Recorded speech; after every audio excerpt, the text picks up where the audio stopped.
Saudara, isu politik dinasti termasuk polemik di MK menurut lembaga survei Carta Politika membawa dampak elektoral bagi Prabowo Subianto dengan masuknya putra Presiden Gibran Rakabuming Raka sebagai bakal cawapresnya. Sebenarnya bagaimana dinamika elektabilitas ketika ada pasangan bakal calon peserta Pilpres 2024 ini, ketiganya seperti apa, kita akan bahas bersama Direktur Eksekutif Carta Politika Yunarto Wijaya. Bergabung juga Saidiman Ahmad, ini adalah peneliti dari Saiful Mujadi Research Center atau SMRC. Selamat malam Mas Toto, selamat malam Mas Saidiman. Selamat malam Mas Saidiman. Selamat malam Mas Toto. Saya ke Mas Toto dulu. Mas Toto, jadi gimana hasil survei ini menjelaskan ke publik soal metodologi dan juga perbedaan survei tatap muka dan lewat telepon?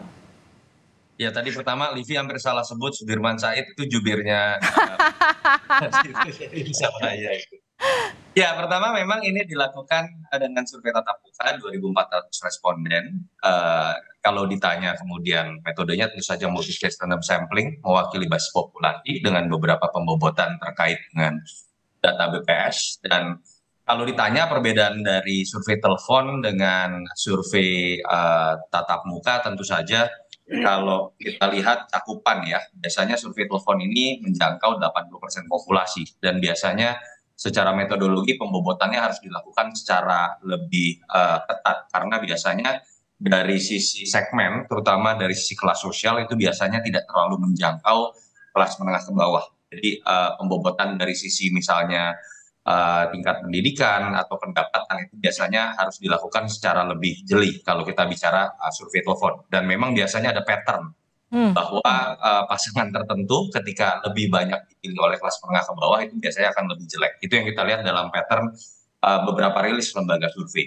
Hasilnya kalau kita lihat memang ini cenderung ada potensi dinamisasi yang sedemikian besar ya, jika kita akan memprediksi bagaimana rilis-rilis survei ke depan. Karena momen-momen yang mengagetkan itu banyak sekali terjadi, terutama di tahun 2023 kalau kita lihat Mas Ganjar itu goncangan terjadi pada saat terjadi peristiwa U20.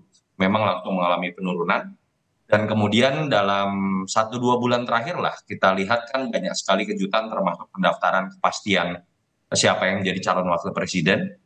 Dan kita tahu hampir semuanya mengalami kejutan ya, paling tidak mengalami kejutan Mas Ganjar. Prof Mahfud masih masuk dalam list yang sudah diperkirakan, sementara Caimin itu adalah sebuah efek kejut, dan Mas Gibran bukan hanya efek kejut dalam konteks elektoral, tapi kita tahu memancing perbincangan sampai saat ini yang sifatnya kontroversial.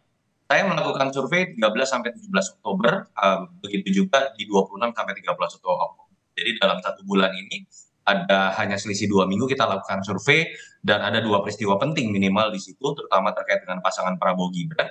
Yang pertama, belum ada keputusan MK, dan menjangkau pengambilan data pada saat keputusan MK itu di tanggal 16 Oktober sore kalau saya tidak salah, pada saat survei di pertengahan Oktober kemarin. Dan kemarin kita melakukan survei lagi 26-31 Oktober, sudah ada momen keputusan MK, sudah ramai di perbincangan media, terutama sosial media, ditambah kemudian kepastian mengenai Mas Gibran menjadi calon wakil presiden Pak Prabowo, walaupun belum menjangkau keputusan MK kemarin ya, karena nggak mungkin kita survei dalam 1-2 hari. Dan memang di situ kita temukan, pertama di survei 13-17 Oktober sudah terlihat pilihan terhadap Mas Gibran itu berpotensi bisa menjadi liabilities dibandingkan kalau misalnya Pak Prabowo memilih Mas Erik. Karena dalam simulasi pasangan memang lebih tinggi. Kedua, kalau kita lihat dalam perbandingan dengan survei 26-31 Oktober, ketika sudah ada peristiwa yang kontroversial tadi, putusan MK dan majunya Gibran, memang kita temukan gap Pak Prabowo yang tadinya dalam simulasi nama ke nama sekitar 10% dengan Mas Ganjar, itu mengecil menjadi 3,4%, dan ketika perbandingan pasangan dari angka selisih sekitar 6,5% itu kemudian menjadi 2,9%.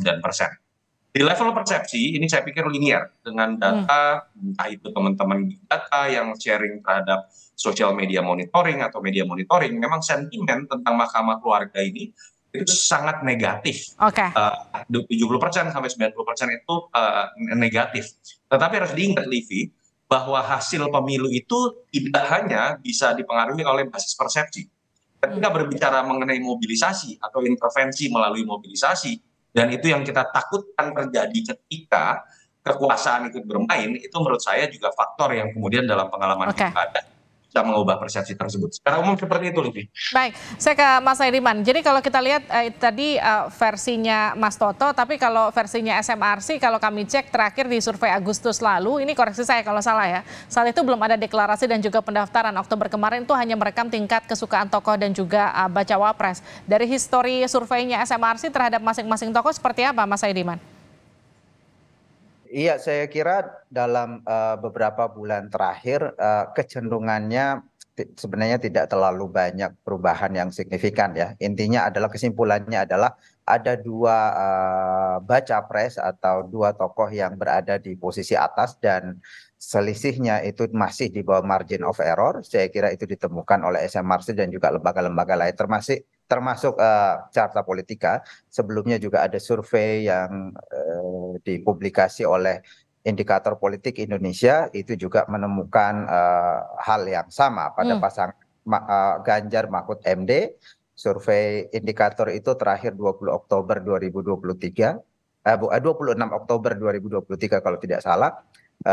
Itu juga menemukan hal yang sama gitu ya. Selisihnya masih sangat ketat. Dan kemudian kesimpulan yang lain, fenomena yang lain yang kita temukan sampai sejauh ini, pengaruh dari bacawa pres itu kita belum menemukan ada pengaruhnya, baik pengaruh positif maupun pengaruh negatif yang signifikan mengubah perolehan suara dari capres yang didampinginya. Saya kira itu termasuk soal menggerus efek elektoralnya, karena kalau dari Carta tadi kan Mas Toto menyebut Gibran itu tidak berdampak positif. Kalau dari tingkat kesukaan yang sempat dilihat SMRC seperti apa?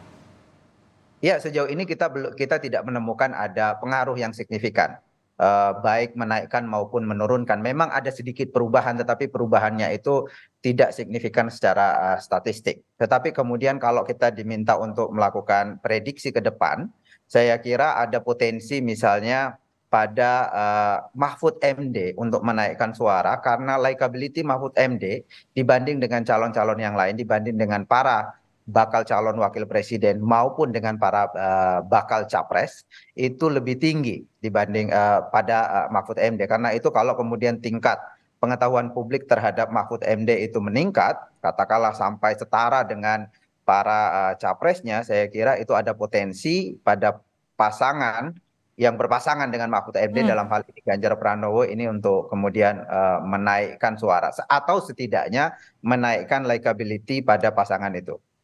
Oke, saya ke Mas Toto. Mas Toto, ada opsi atau ada fakta mereka yang kemudian tidak menjawab ketika survei terjadi itu, angkanya koreksi saya kalau salah sekitar 20%, betul ya? Hampir 20%. Yes. Tapi kalau kita bicara mengenai simulasi pasangan ya, biasanya ketika ditanyakan simulasi pasangan ada kebingungan dibandingkan dengan pertanyaan nama ke nama. Jadi itu yang memang kita temukan dan biasanya akan bertambah undecided ini ketika simulasinya dari 3 pasang menjadi 2 pasang. Katakanlah misalnya dari 3 pasang masih ada Mas Anies, 2 pasangnya simulasinya Pak Prabowo melawan Mas Ganjar, tentu saja banyak dari pemilih Mas Anies yang masih menyatakan undecided voters dan belum menyatakan pilihan kepada keduanya. Itu polanya biasa seperti itu secara kuantitatif. Oke, ini kan masih lewat telepon ya. Kemudian adakah kemudian rencana untuk membuat survei tatap muka? Saya tatap muka. Oke, tatap muka. Telepon LSI tadi. Oke, kemudian nanti rencana survei selanjutnya untuk melihat pasca pendaftaran dan juga dinamika yang terjadi pasca apa yang terjadi pada MK kemarin? Mungkin kita baru akan melakukan akhir November. Jadi Livi pengennya tiap minggu, tapi ini kan masalah biaya gitu ya.